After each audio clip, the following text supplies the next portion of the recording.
La juventud se organiza y avanza con el pueblo, con Eva y con Perón. Donde hay una necesidad, nace un derecho, nace la acción. Es la hora de participar. Bienvenidos a un programa más a la hora de participar. Tenemos grandes cosas pensadas y planeadas para el día de la fecha. Desde donde nos estés viendo, en el living de tu madre, en tu propia casa, en la mañana, en la tarde, en la noche. Vamos a tener, la verdad, un programa bastante cargadito hoy. Pero primero, Camila, Lautaro, ¿cómo andan? Un lujo, mejor me perjudica. Yo estoy muy contenta de volver. Hace varios programas he volvido y nada, muy contenta, la verdad, de poder ahí acomodar un poco horarios para volver a vernos nuevamente en la hora de participar. Excelente. Además, yo creo que ya llega un punto en el que se sobreentiende que si está la presencia aquí de Camila Marchetti es porque hay presencia de columna de Relaciones Internacionales, ¿verdad? Relaciones Internacionales. Así que suspenso. Muy, muy interesante. Y bueno, tenemos un programa muy cargado en el día de la fecha. Vamos a hablar de qué fue lo que pasó con el Festival de Artes Argentinas, que se tendría que haber dado este pasado sábado 9 de agosto y no se dio. Está la columna de Relaciones Internacionales, te iba a decir al revés, de Camila, como habíamos dicho recién. Nueva columna teatral a cargo de quien les habla y una entrevista al compañero Nicolás Bani. Esa persona de la que siempre hablamos cuando hablamos de quién nos cedió este espacio, bueno, ahí lo tienen. Así que vamos a un pequeño corte comercial y ya volvemos con más, la hora de participar.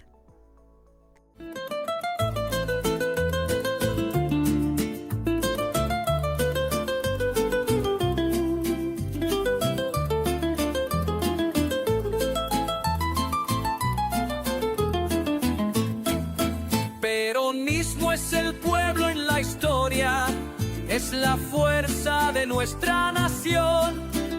Con trabajo y solidaridad, la comunidad es nuestra voz. Es la hora de Volvemos, participar. bienvenidos a este primer bloque de este programa de la hora de participar.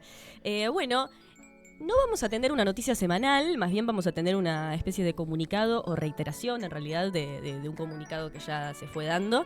Nosotros, como habíamos dicho el programa anterior, íbamos a tener el primer Festival de Artes Argentinas dictado por el Café Bomarzo, que está dentro del Conservatorio Gilardo Gilardi, de calle 12 y 526, y bueno, la organización política Participar. Sin embargo, esto lamentablemente no se pudo dar. Vamos a explicar por qué simplemente y bueno, a cargo del público que esté mirando allí detrás, qué es lo que le parece, qué es lo que le merece, que saque ¿no? sus En cuanto a opinión. conclusiones. Exactamente, bueno, un día y medio antes de poder hacer este festival, que era el sábado 9 de agosto, a las 20:30 horas se iba a dar, llegó el señor Manuel Serantes, que es el director de los centros gubernamentales de la provincia de Buenos Aires. Tuvo una reunión, en realidad dijo lo que no se podía hacer y al otro día tuvo una reunión, es decir, el viernes, con los encargados de gestionar los eventos dentro del conservatorio, contando o diciendo que a partir de ahora no se iban a poder hacer más eventos hasta nuevo aviso, en realidad hasta las elecciones. Octubre. Exacto, hasta las elecciones en Dato octubre. fundamental.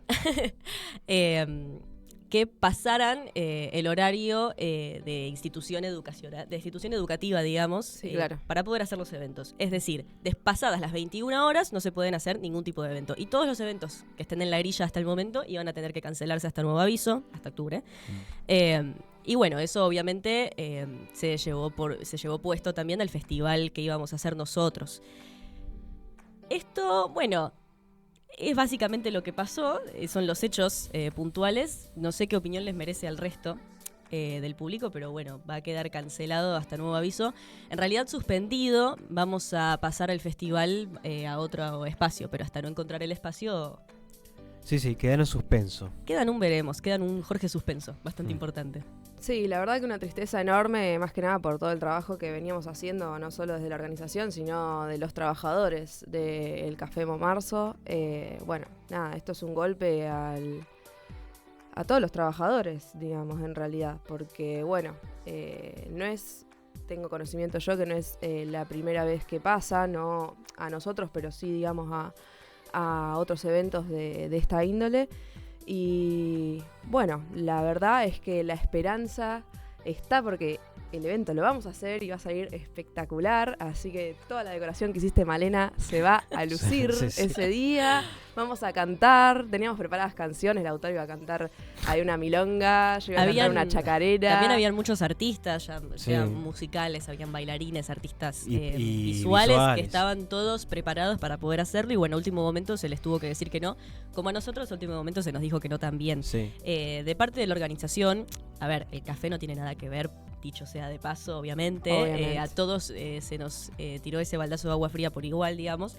Pero bueno, en cuanto a la opinión que le merece a la organización política, esta organización política, nos preguntamos como, qué loco, ¿no? Qué difícil que está todo, porque se supone que hay un sector de la dirigencia que se hace llamar representante de los trabajadores, del pueblo trabajador, y sin embargo cuando viene el pueblo trabajador a hacer algo para la comunidad, para el disfrute, porque realmente no había ningún otro tipo de intención detrás, y se puede ver clarísimo ya directamente en la manera en la que fuimos difundiendo el festival, y cuando se quiere hacer no se hace, porque se pisan cabezas y muchas Sí. otras cosas más que no son para nada positivas.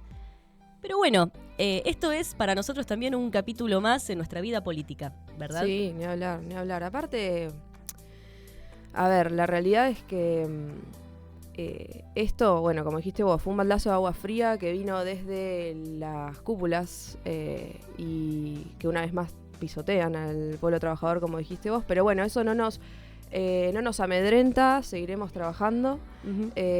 hasta que un criollo vuelva a mandar por y para el pueblo y desde el pueblo también. Así que- Exactamente. Y bueno, sabemos que mientras tanto el proceso es difícil porque quienes luchamos por lo justo, es decir, los justicialistas, somos pocos, por ahora somos minoría y bueno, Sí. son los sapos que hay que tragarse que el general decía, ¿verdad? Sí, eso de otra cosa. Bueno, el comunicado lo pueden leer igual, está bien explicitado los hechos, más allá de que Malena los dio a conocer muy bien ahora, en nuestras redes sociales, que es @PIBLaplata, también todos nosotros lo hemos reposteado como para que la comunidad tenga conocimiento. Y bueno, nada. Eso es todo por ahora. Sí. Así que bueno, nos vamos a una pausa y vamos hacia el próximo bloque que va a ser mucho más feliz. Nos vemos.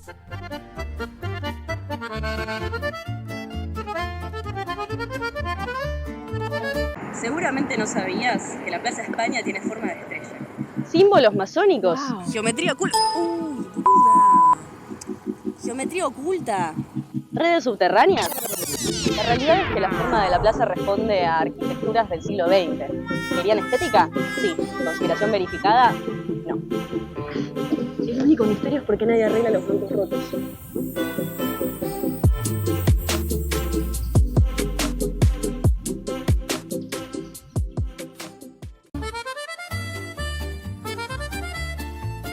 Hola de nuevo y bienvenidos a este tercer bloque de La Hora de Participar. Vamos a volver con una columna que a mí la verdad que me interesa muchísimo. No sé qué te pasa a vos, Lautaro, con esta gran columna. A mí me encanta. Sí. De relaciones... A mí me encanta. A mí me encanta. A mí me encanta. De relaciones internacionales. Contanos, Cami, ¿qué nos trajiste el día de hoy? Bueno, pasada la columna anterior que hablamos de la política exterior de Javier Milei, de la tríada occidental, hoy me quise ir de viaje hacia el otro hemisferio, el hemisferio oriental. Nosotros habíamos hablado en la anterior columna, que fue dividida en 3 partes, que seguramente esta también sea dividida por la extensión, digamos, para que quede todo lo más bien expuesto posible. Si no vieron las anteriores, vayan a verlas. Sí, eso, pueden ir a la hora de Mirando. participar en YouTube, o sea, en este mismo canal, van y ahí tienen todas las columnas, no solo la mía, sino la de Malena, la de Lautaro, etc. Se toman unos mates y se ponen a ver. Exactamente, sí. Bueno, ¿qué traigo acá? Nosotros habíamos hablado un poco de lo que era el consumo, la inversión de autonomía, cómo se construía el conocimiento en las relaciones internacionales en específico, que lo que trataban de hacer las relaciones internacionales era observar la realidad y tratar de bajarla, digamos, a una dinámica que puede ser por medio de teorías o distintos conceptos, que obviamente no reflejan toda la realidad, que es mucho más compleja, sino que nos hace entender un poco la dinámica de los distintos actores, digamos, del escenario internacional. ¿Y por qué es importante esto? Que esto también lo hemos hablado, porque esto también define mucho de la política interior de un Estado, ya sea Argentina o cualquier otro Estado de los 194 estados que existen. Y bueno, como dije, vamos a hablar de China específicamente, que es el gigante asiático, es como el representante de todo el hemisferio oriental. Es una potencia que ha tomado mucha relevancia hoy en día. Y bueno, hablando de eso, me quiero retrotraer, un poco a cómo se expandió China tan rápido. No sé si ustedes, bueno, no sé, nosotros más o menos tenemos la misma edad. Malena es como por ahí un escalafón menos, es más pequeñita. Chiquitita. Pero nada, ¿cómo surge China y cómo viene China acá? Porque de repente empezamos a ver cosas, digamos, de China. En los 2000 empezaron mucho las remeras que decían Made in China. Sí, los juguetes. todos los productos los das vuelta y dicen Made in China. Me acuerdo que, bueno, en Cañuelas hay un local muy famoso, se llama La Pecera, que el tipo arrancó comprando un container chino y después hizo de eso un local gigante de todo producto chino. Wow. Y así surgieron varios en Cañuelas que nada, tipo cotillón, pero gigante. Sí. ¿No? Bueno, Claro. hoy en día la página de ropa Shane, ¿no es de ahí también? Exactamente. Bueno, Bien. hoy estamos todos tipo que abrís un video y dice Haul, o sea, mostrando productos de Shane y de China y de Estafas Temu. piramidales también que aparecen diciendo, venid, que te contratamos de Shane, y es como, pero qué raro esto. Bueno, o sea, ¿por qué está este interrogatorio? Porque si hablamos geográficamente, nosotros estamos bastante, en realidad toda América del Sur está bastante alejado de China. Sí. Y la realidad es que esta irrupción de China tiene como tiene un origen histórico que viene después de la caída de la Unión Soviética en el 91. No voy a entrar, digamos, en detalles históricos, pero ¿qué pasó? Estados Unidos versus la Unión Soviética en su momento, se necesitaba otro actor que pueda equilibrar ese poder, porque vieron que la Guerra Fría fue justamente una Guerra Fría porque no hubo enfrentamiento directo, no hubo una tercera guerra mundial, Claro. si se quiere, sino que justamente se le dice Guerra Fría porque era una competencia constante que no llevaba a algo, digamos, de destrucción masiva y demás. Entonces, para eso Estados Unidos, ¿qué hizo? Agarró a un actor que veía que tenía potencialidades, este actor fue China, y lo introdujo, digamos, en un triángulo como para equilibrar ese poder. Cuando la Unión Soviética cae, China ya había, digamos, transformado toda su política económica interna, empezó a exportar mucho, porque antes era como una economía totalmente cerrada, bueno, la economía de Mao, etcétera. Y de repente, bueno, empezamos a ver nosotros, el Made in China, Shane, Temu, etcétera. ¿Qué pasa ahí? Bueno, así como antes habíamos hablado de la triada occidental, ¿se acuerdan que habíamos nombrado a Israel, a Inglaterra y a Estados Unidos como un bloque, pero que cada uno tenía una necesidad diferente? Un interés nacional. Esta necesidad ahora vamos a decir como que es el interés nacional. Entonces, ¿cuál es el interés nacional de China a partir de los 90 para adelante? Y más desde el 2000 adelante. Bueno, China lo que necesita es colocar sus productos, o sea, vender sus productos hacia el afuera. Porque tiene un nivel de tecnología y de manufactura muy grande, y necesita también energía.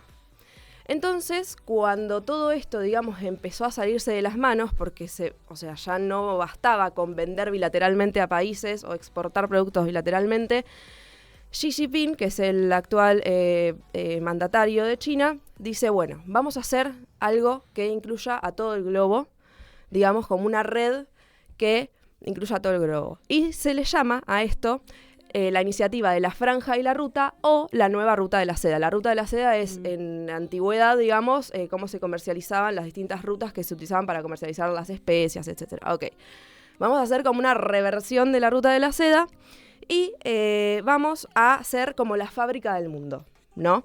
Ya no bilateralmente, como vos me vendés energía, yo te coloco productos, digamos, a menor precio, sino como algo que implique mucho más, tanto en su relación con los países como en todo lo que es el poder, claro, que eso tiene que ver. No solo un intercambio, sino como implantar un poder. ¿Y cómo es? Bueno, mediante esta iniciativa de la Franja y la Ruta. Y se llama así porque franja tiene que ver con todo lo que son las rutas terrestres, el transporte, el comercio, la energía que conectan, digamos, en todo Oriente y que va hacia China. Y todo lo que es ruta se refiere a rutas marítimas, ¿no?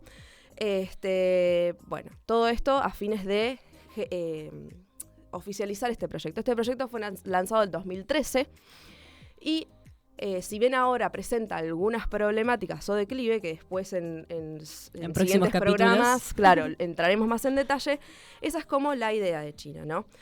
Ahora, ¿cómo fue?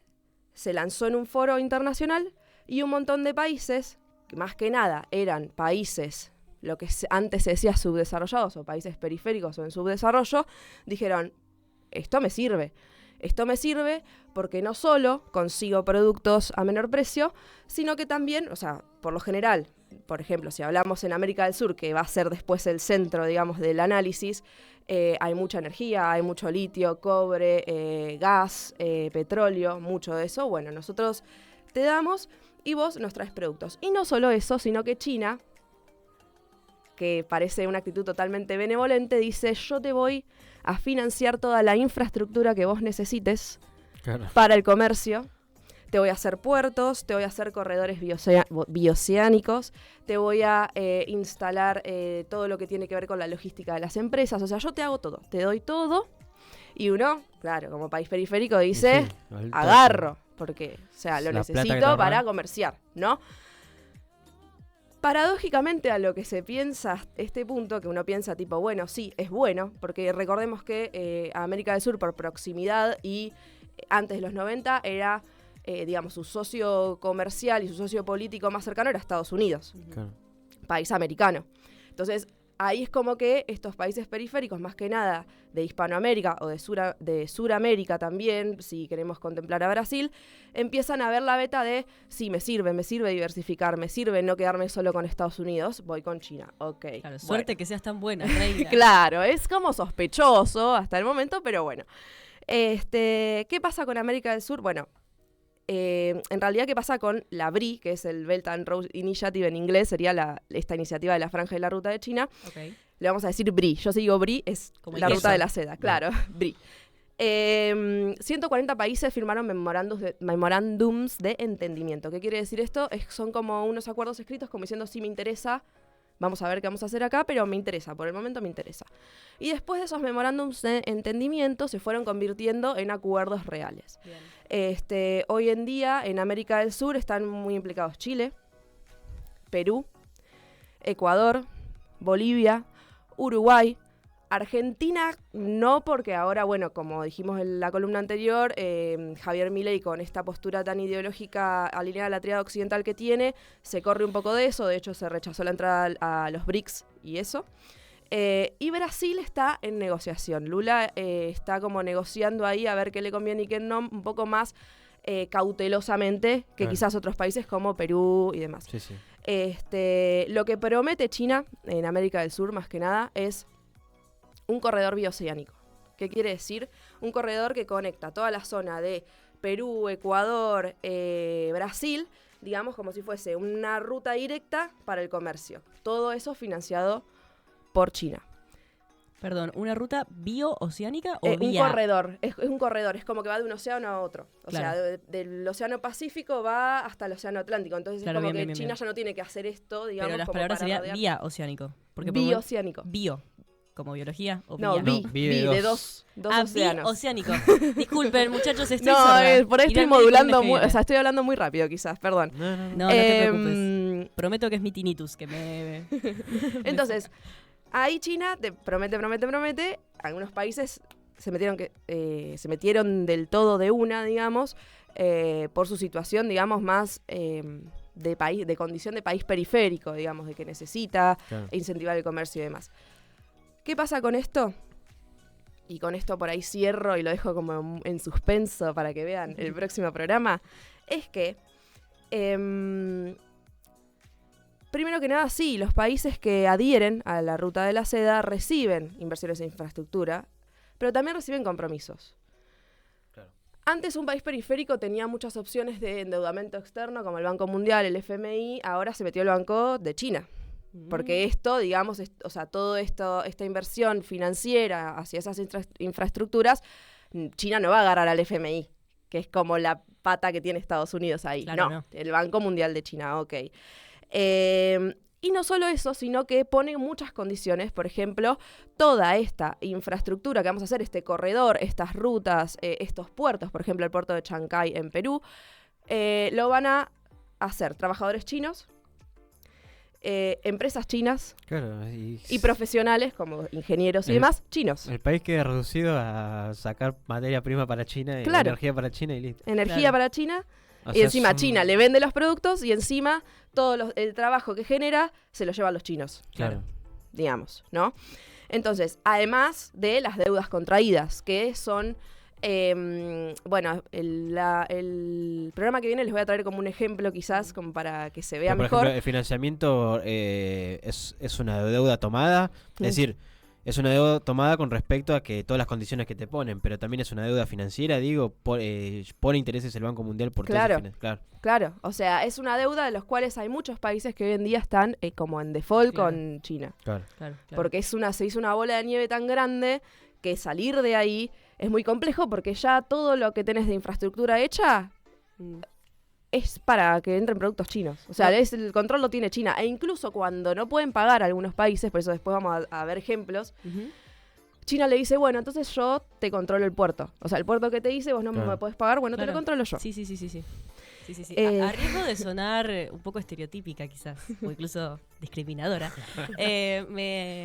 me hace acordar mucho a la manera que uno quizás ve en televisión o escuchan las noticias de casos reales, a la manera que tiene de manejarse las mafias, por ejemplo, en las que te Bueno. dan absolutamente todo y de pronto, claro, pero Claro, esto ahora sí, todo es sí. mío, tu vida Claro. es mía, Bueno, básicamente. sí, y bueno, te espero, pero después te espero 5 días más, pero me tenés que pagar el triple, y si no te corto Claro. un brazo. Así Xenófoba nomás. era la palabra, no quiero Claro. ser xenófoba, pero Bueno, no, pero sin duda que en ese sentido son hábiles comerciantes y no se le escapa una. Digamos, Es ¿no? que la Belt and Road Initiative, cuando vos ves todo lo que se habló en el foro, está, digamos, transcripto en la página del gobierno de China, todo lo que se habló en ese foro, prometía el desarrollo, digamos, de... Porque, ¿qué pasa? Hay muchos políticos también en América del Sur, incluso de Argentina, que han pasado como jefes de gobierno acá en Argentina, que te pintaban la relación como China, como que era tipo, no, va a ser nuestra salvación. China es Sí, el sí. Mesías que nos va a sacar del imperialismo yanqui y no sé qué. Bueno, a medida que fueron, digamos, algunos países entrando en eso, se van viendo que quizás no solo no incentiva el comercio entre naciones, porque, a ver, si pensamos bien, en Hispanoamérica, sacando Brasil, Hispanoamérica, en realidad no Hispanoamérica, Suramérica, sacando Brasil, si nosotros comerciáramos entre todos nosotros, todos estaríamos abastecidos de todo, porque Claro. somos como complementarios. absolutamente. Sí, sí, Entonces, si vos me estás prometiendo eso, ¿por qué ya pasaron 12 años y esto no pasa, sino que empeora? Entonces, la pregunta clave que quiero dejar, así vamos cerrando, y Bien. lo vemos ya el próximo encuentro, o sea, el próximo Me programa, encanta que me facilites la situación, de verdad lo digo. Gracias. yo acá puse, si durante décadas dependimos casi exclusivamente de Estados Unidos y hoy abrimos la puerta a China, Ujú. ¿estamos diversificando verdaderamente nuestras alianzas o simplemente reemplazando una dependencia por otra? Saltando el sartén a la olla, como diría el dicho. ¿Quién diría, verdad? Así que Al- nada, al- dejen sus comentarios porque por ahí acá alguien tiene una opinión diferente, Claro, lo podemos claro. debatir. Una posición, la otra, tal vez, Claro, con la creatividad, hacer resurgir una tercera posición, ¿verdad? exactamente. Bueno, y con esta gran pregunta, muchísimas gracias Camila por No, de esta nada. columna. La verdad que lo que aprendo con vos de relaciones internacionales, realmente no lo aprendo con nadie Ay, porque gracias. yo nunca entiendo nada. Así que ahora entender todo es como un montón, está buenísimo. Así que bueno, nos vamos a un corte y ya volvemos con más, la hora de participar. Muchas gracias.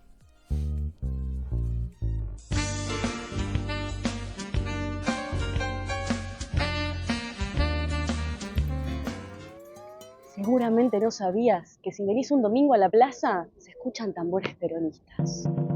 Se dice que los militantes de la resistencia peronista tocaban tambores para marcar presencia en las plazas cuando el general Perón estaba proscripto. La percusión viene más bien de una costumbre artística, comunitaria que se da en plazas o en distintos lugares públicos. No una clave secreta como si el peronismo fuera una secta. No repitas chamullo.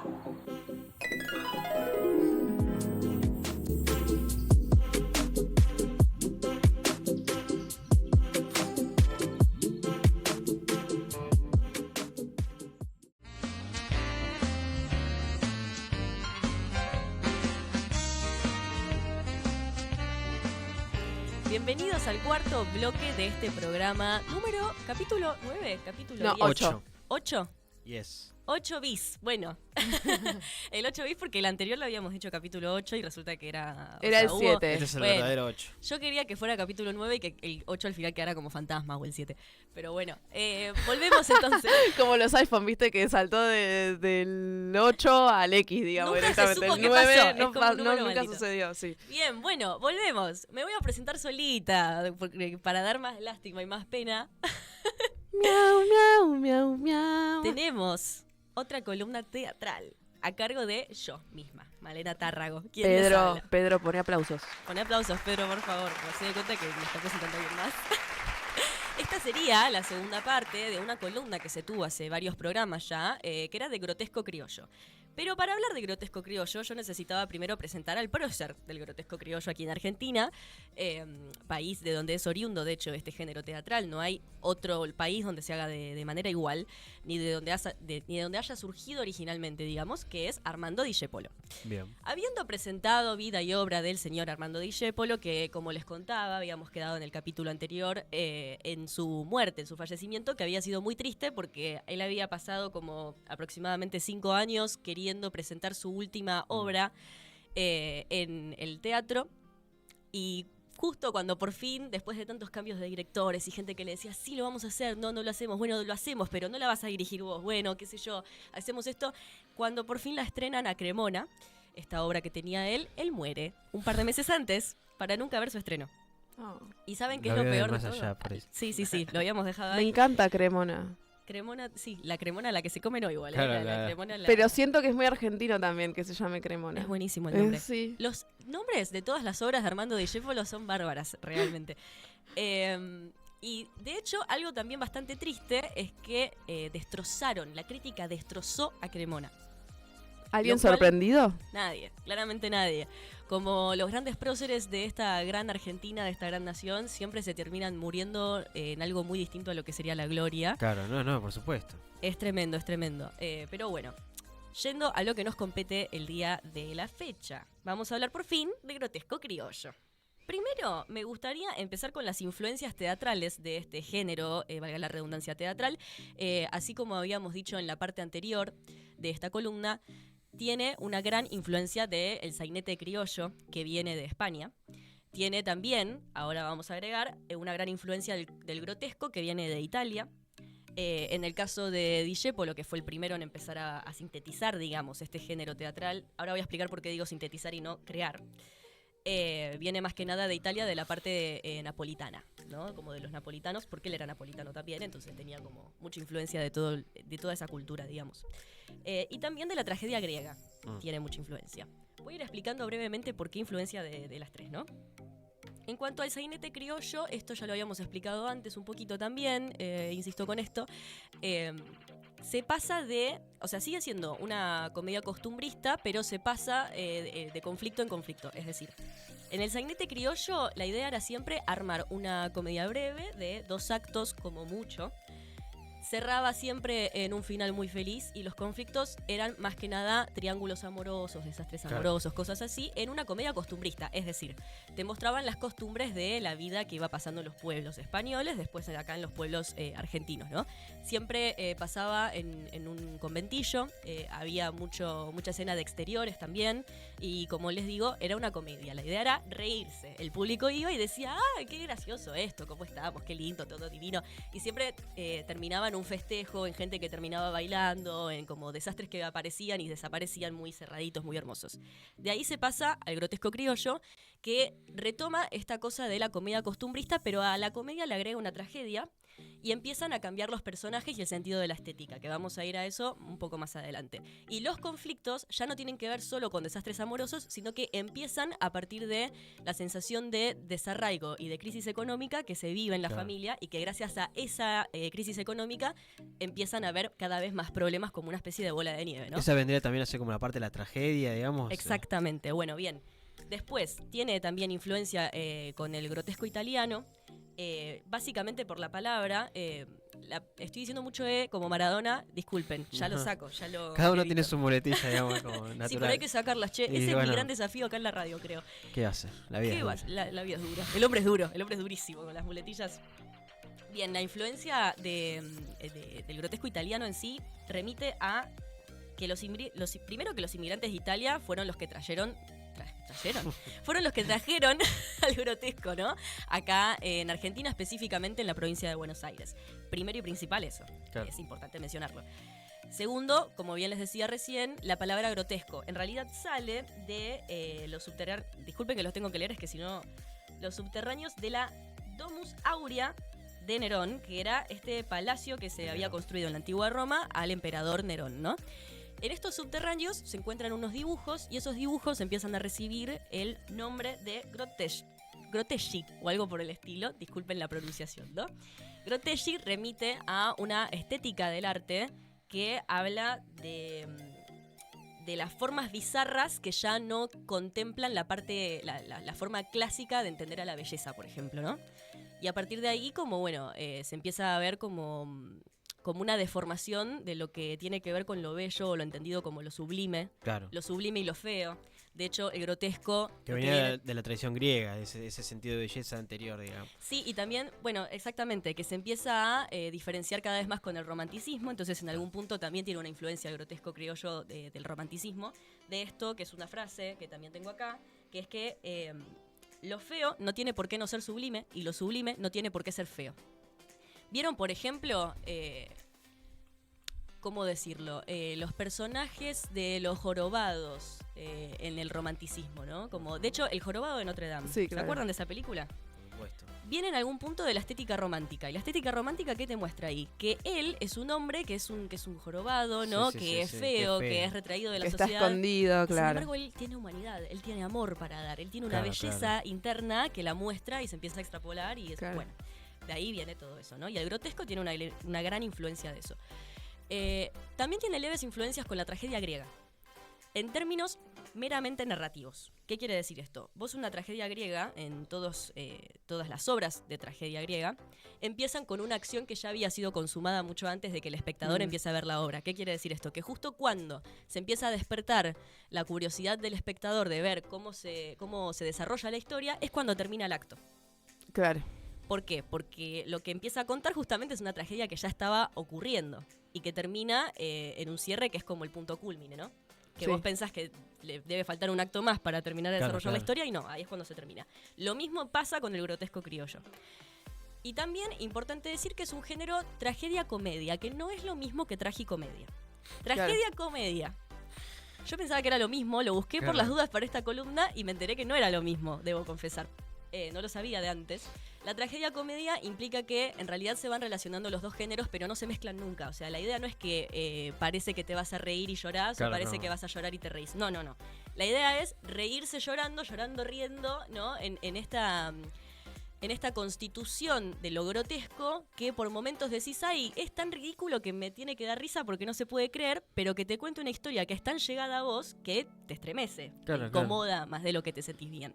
Claro. Esa, de hecho, es la idea para generarle al espectador del grotesco criollo. Bien, habiendo hablado de las influencias, vamos a hablar un poquito de qué significaría entonces lo grotesco dentro de esta estética del arte y sobre todo dentro de este género teatral, ¿no? Bien.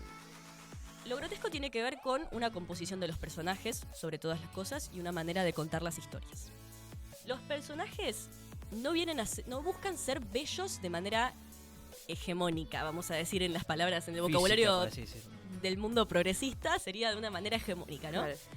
Lo bello no busca enterarse de esa manera, sino que en realidad buscan, a través de los personajes, transmitir este punto de quiebre del conflicto. Entonces, vamos a empezar a ver personajes que en términos de vestuario y de maquillaje parecen más payasescos, medio muñeco, medio animal, más bestial también, porque hay una cuestión acá con la máscara social, que ahora vamos a ir a ello también, que es muy interesante.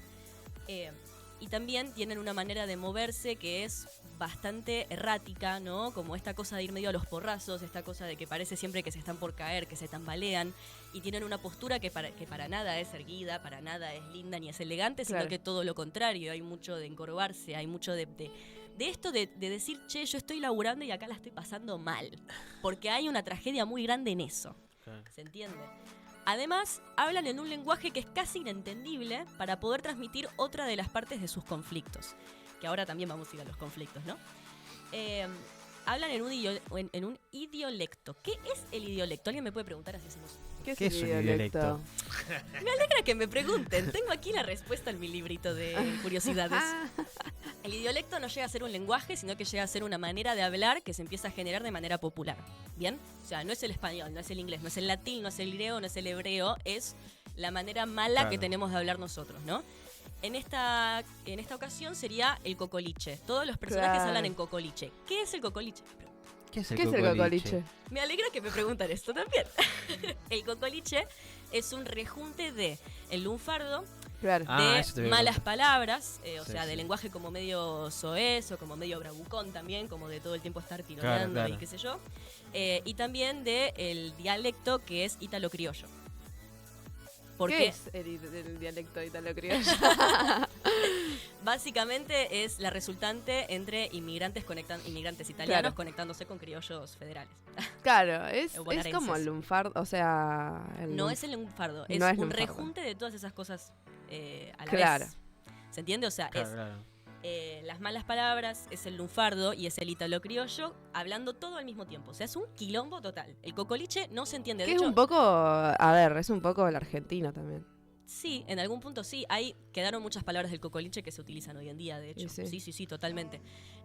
Bueno, inclusive yo los invito al público allí presente, allí detrás, que se ponga a leer al menos una escena de lo que es el grotesco criollo y le prometo no va a entender nada al principio, Claro. porque realmente no se entiende. Es Pasa muy que difícil tiene que entrar. ver mucho con las expresiones también, ¿o no? Sí, O sea, exactamente. Vos tenés que ver un grotesco criollo para entenderlo antes que leerlo. A mí siempre me pasó eso, al menos.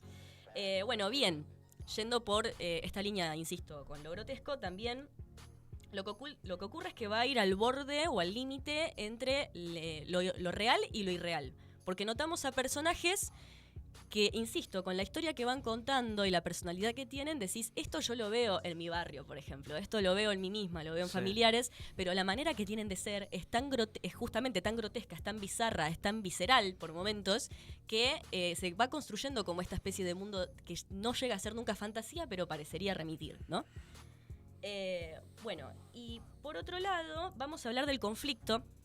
Y en la próxima parte vamos a terminar esta bella columna del grotesco criollo, porque al final se va a constituir en 3 partes, porque si no se va a hacer muy largo y eterno, y no es la idea, señor público espectador. Y estaría bueno para la próxima como traer, si se puede, Sí, por favor. algún acto pequeño de un grotesco escena. criollo, si es que se puede, tipo... Por supuesto que sí, de hecho, bueno, en la próxima parte yo de por sí iba a traerles algunos ejemplos que tengo por acá de personajes que en la actualidad siguen utilizando muchos recursos del grotesco. Es más, podemos actuar.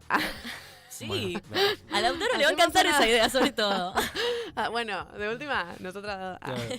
Se puede, por supuesto. De hecho, insisto, la próxima parte va a tratar mucho de los ejemplos Claro. concretos que hay en nuestra Argentina sobre el grotesco No criollo. puedo esperar, ¿y ustedes, público?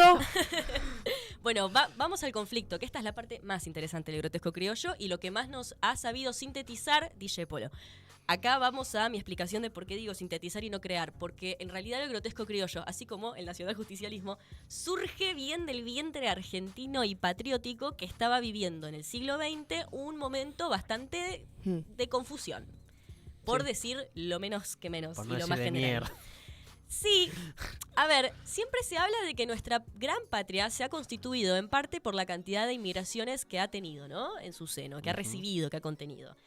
Y se lo cuenta de una manera muy romántica. El grotesco criollo lo viene a contar de una manera más bien realista, que es, chicos, esto está buenísimo, todo era un quilombo. No sé. Era un quilombo. La gente la pasaba mal. Y esto es lo que viene a contar. Por un lado, la migración, se podría decir, interna que se tenía de los gauchos y los criollos argentinos, ¿no? Del interior a la provincia de Buenos Aires. Sí. Y por otro lado, los inmigrantes que venían de Europa, especialmente de Italia.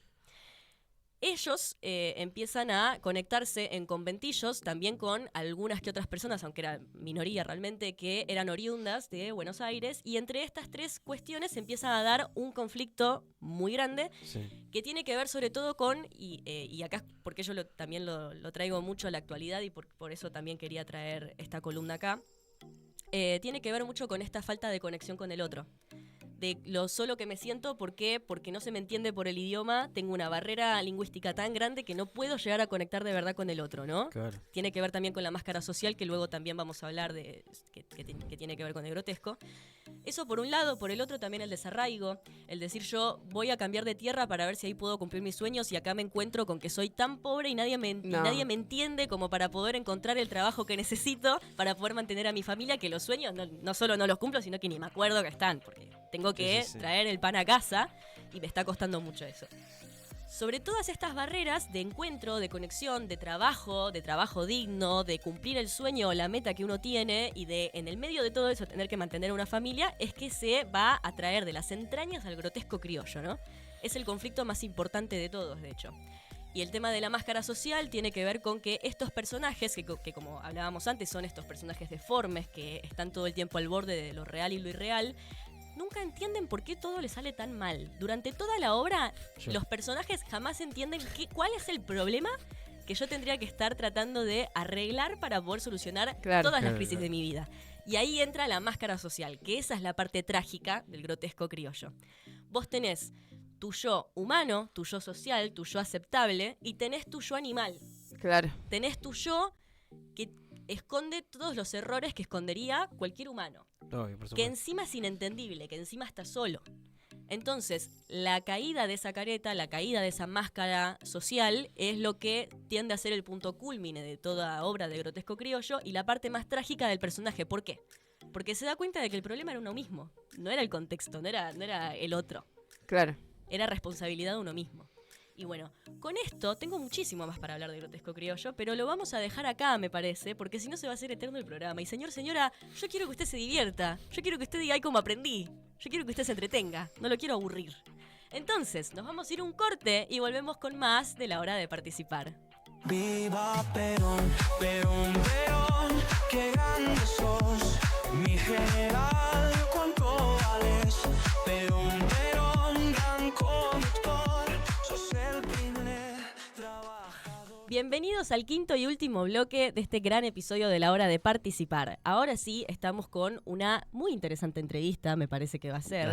Muy esperada. Sí, ya estoy generando expectativas al público presente, pero no sé si ustedes recuerdan que en cada uno de los programas agradecemos a un tal Nicolás Bani por abrirnos las puertas del Sindicato Gráfico Platense, que es en el lugar en el que estamos situados.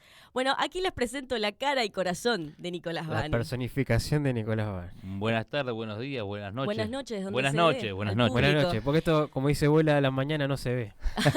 Exactamente. Él es secretario gremial del Sindicato Gráfico Platense. También es el secretario gremial o sindical de la organización política Participar, nuestra queridísima organización. También es actor teatral, como quien les habla. Así que bueno, hay un montón de cosas muy interesantes para contar. ¿Cómo estás, Bani? Bien, muy bien. Gracias, les agradezco. Buenas noches a toda la audiencia o televidencia, porque no Claro, la imagen. Sí, sí, sí. La nueva bien, televidencia. Muy bien. La verdad, muy agradecido, muy contento de estar con ustedes. Igualmente, gracias a vos. Sin también. vos esto no sería posible, pensalo. Bueno, Pero escúchame. es una cuestión estaríamos- espacial nomás. Bueno, pero es mucho, muy importante. Te das Sí, sí, cuenta. no, sin duda. Mirá lo bien que se escucha ya directamente la acústica, solo por la acústica. Sí, sí, es cierto, está Es muy cierto, lindo, es la verdad cierto. que sí. Bueno, queremos saber, como le preguntamos a todos en las entrevistas que vamos haciendo a la comunidad, justamente qué tal tu comunidad, tu arraigo, tu barrio, tu pasado, ¿no? Antes que hablar del presente y o del futuro. ¿Cómo ha sido tu infancia? ¿De qué barrio sos? ¿Tu familia? Mira,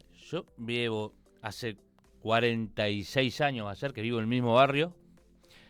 me fui esporádicamente por Claro. ¿no? algunas convivencias que tuve, pero volví al barrio, siempre vuelvo al barrio. Hace 46 años que vivo en lo que es barrio Policlínico. Yo estoy en 3 y 71. Claro. Dentro del casco urbano, pero ahí a 2 cuadritas del Policlínico, ahí en el límite con Villa Elvira. Bien. La verdad que una infancia hermosa, ¿qué te puedo decir? Jugábamos en la calle, teníamos todo teníamos en el barrio. Hoy lamentablemente está muy complicado la situación, particularmente en el barrio. Pero bien, una infancia muy, muy feliz, una familia compuesta por mis viejos, laburante gráfico, mi viejo.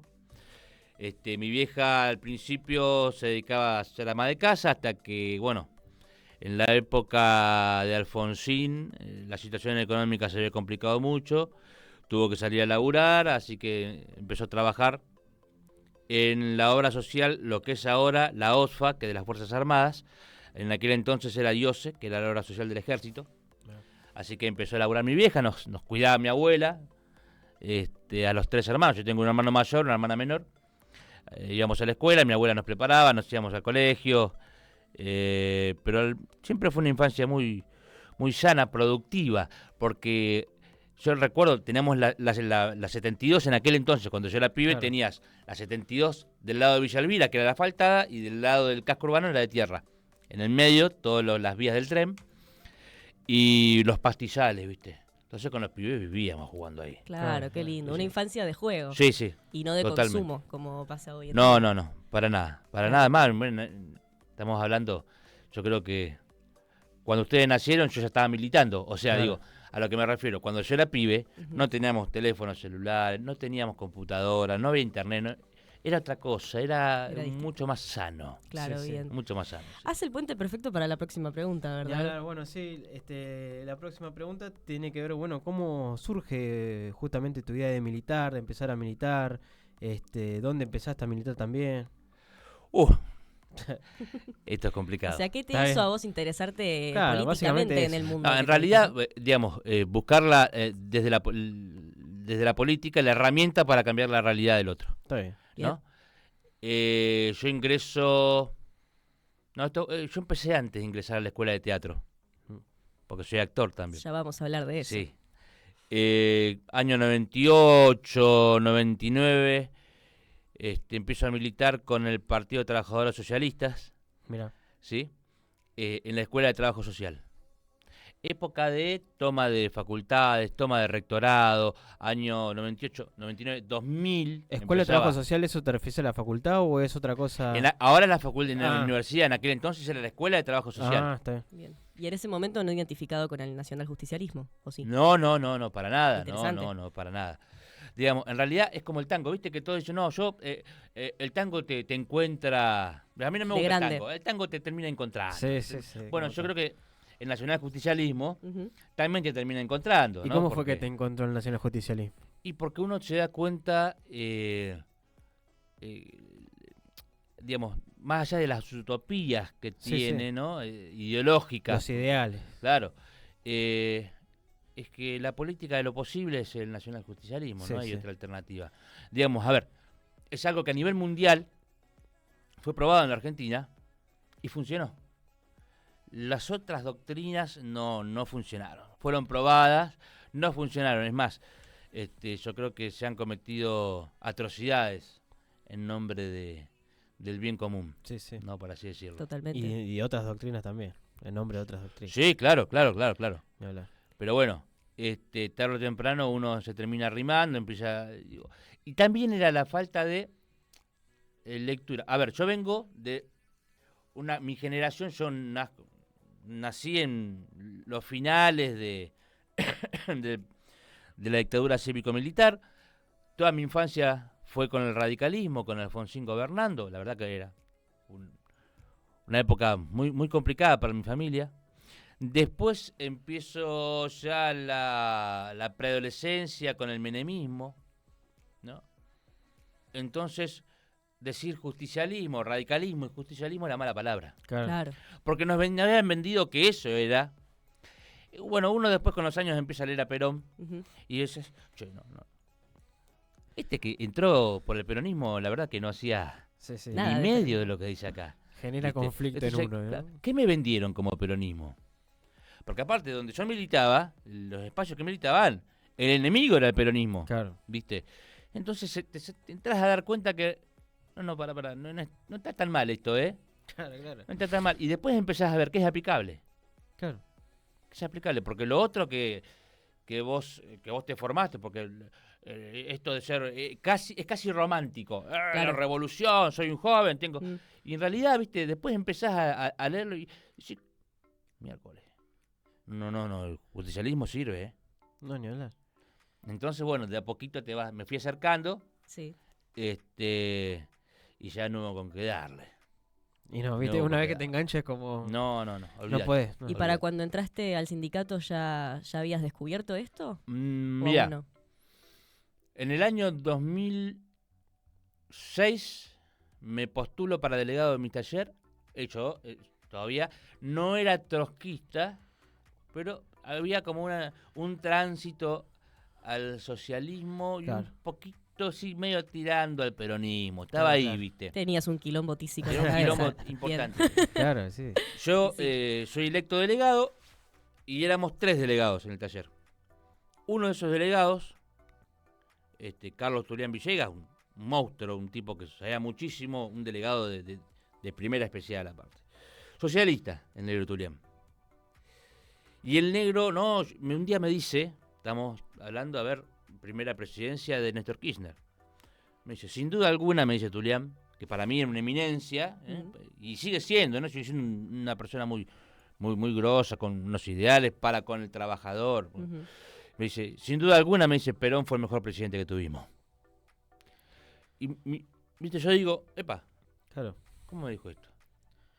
El negro Tulián, un socialista de hecho y derecho, viste.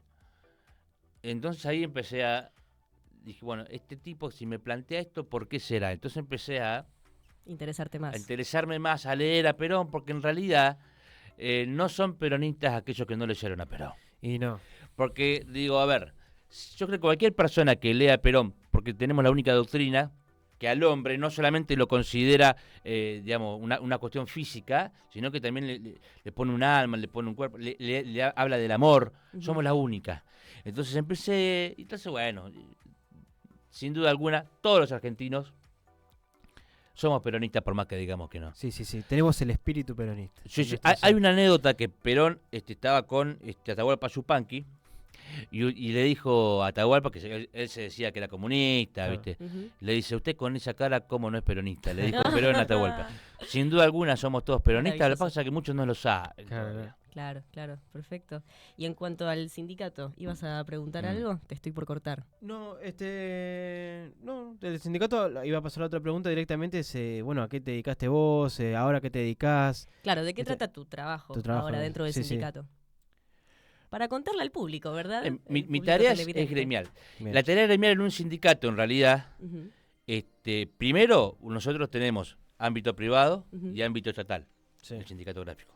Dentro del ámbito privado tenemos 2 convenios colectivos de trabajo, porque lo que tenemos es, por un lado, los diarios, o sea, la defensa del trabajador de los diarios con un convenio colectivo que está regulada la actividad, y por otro lado tenemos lo que le llaman obra. Bien. Obra es la gráfica en sí, Bien, ¿sí? Eso es en lo privado. Y en el Estado tenemos una ley propia a los gráficos, que es la de 10.449, que regula toda la actividad gráfica. bien.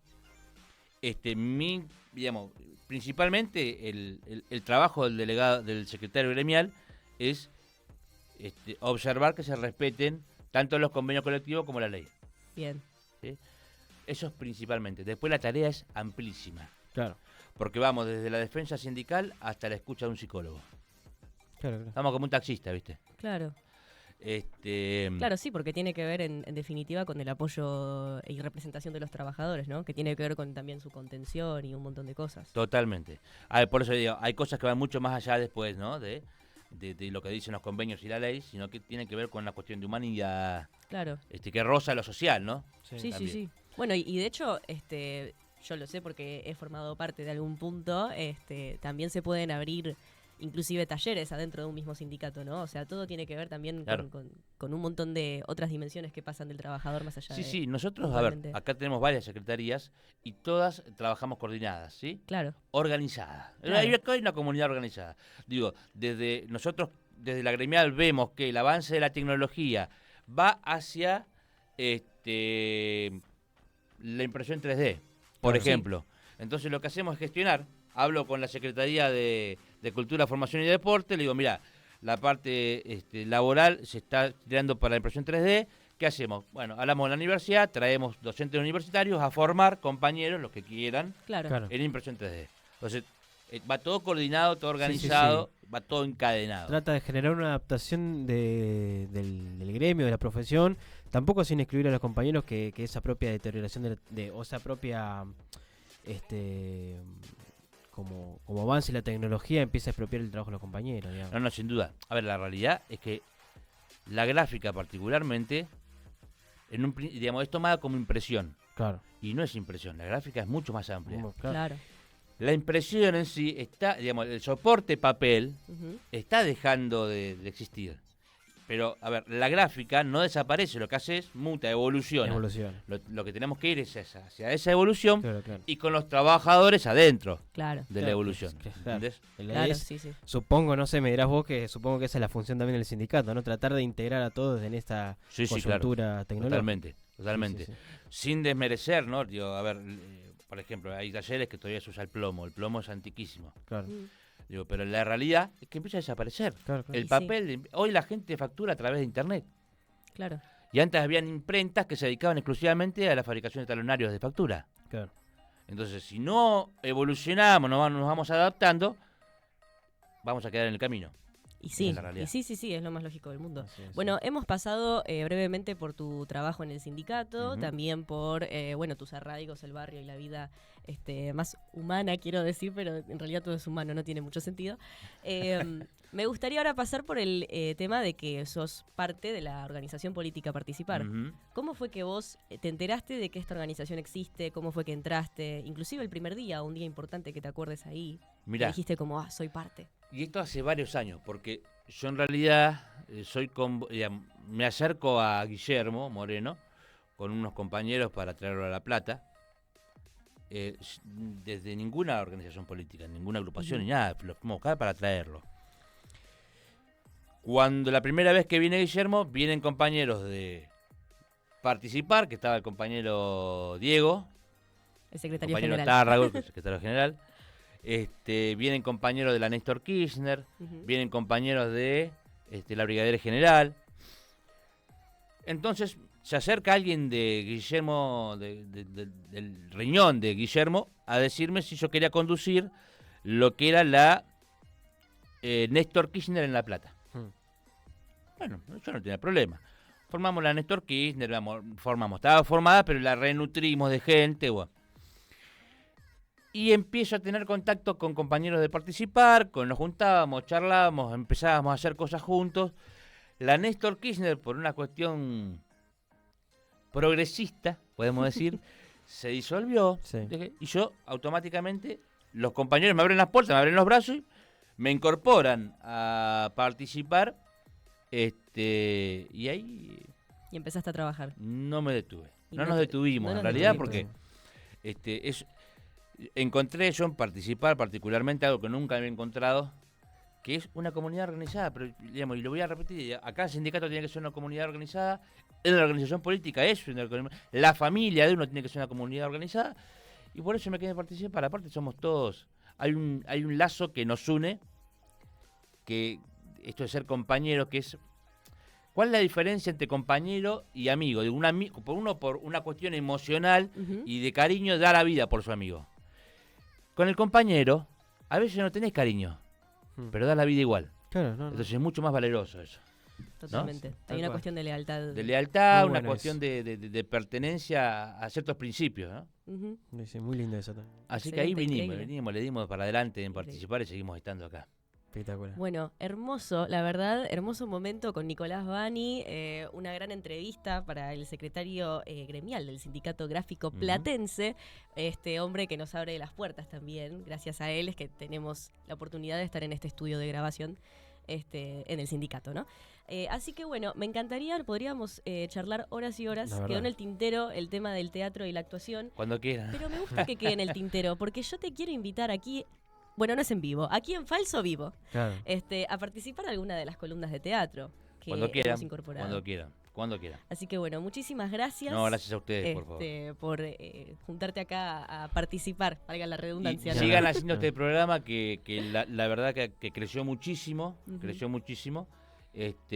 y es tan importante como el laburo que hacemos en un sindicato, el laburo de comunicación que hacen ustedes, porque desasnar al otro y llegar con una palabra de aliento y una palabra de conocimiento y descontracturados como lo hacen ustedes, es muy importante porque te hacen sentir parte. Bien. Bueno. La verdad que me sentí muy cómodo, chicos. Bueno, muchas gracias. gracias, Muchas María. gracias. Bueno, nos vemos en el próximo bloque y ya volvemos. Es la hora de participar por la soberanía, por avanzar. La juventud se pone a trabajar.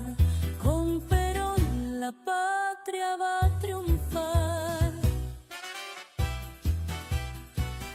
Y así culmina este gran episodio de La Hora de Participar. La verdad, hemos tenido de todo, no se pueden quejar, puede no haberles gustado el programa, pero que no se trabaja para que este programa esté bueno y siga Eso adelante. no se puede decir. Eso no se puede decir. Hemos tenido una entrevista con un sindicalista, con un secretario gremial. Hemos tenido una columna de relaciones internacionales, otra sobre grotesco criollo, una columna teatral. Hemos tenido a Lautaro acá que está bancando el programa desde que inició, con su vida tan ajetreada que tiene. No, pero bien, la verdad que me entretuvo mucho, así que no fue un trabajo como pasar por Forzoso y el... feo. Claro, nada que ver, no, Bueno, no, me por el alegro. contrario. Y así es como entonces vamos a recordar tus redes, querido Lautarillo, que son @lautaro.reyes17. Correcto. El punto estaba bien ahí, perfecto. Ahí. @Camu Marchetti con doble T, @Malena Tárrago con doble R _. También agradecer como siempre a Nicolás Bani que nos abre las puertas de este gran sindicato que se encuentra en 6, 56 y 57, número 1174. Casi se me va, ¿eh? ¡Epa! El Sindicato Gráfico Platense, por supuesto. Sí. Agradecer a Si Benjamín sos gráfico, Aceto. afiliate. Si sos gráfico, afílate. Eso. Y agradecer esto a Benjamín Aceto, que es el gran productor de la radio. Sin él esto no sería posible. Y también a nuestro señor editor Pedro. Pedro. ¡Pedro P! Y bueno, también las redes de participar, por supuesto, que es @pib.laplata en Instagram. Insisto, @pib.laplata en Instagram. Y ahora tenemos TikTok también, que es Sí. con el mismo usuario. Así que nos pueden seguir ahí Nos también. estamos modernizando, muchachos. Nos estamos modernizando. Bueno, esto ha sido todo por hoy. Nos vemos la próxima con más La Hora de Participar. ¡Viva Hasta la luego. patria! ¡Viva la patria! Hagamos una portada.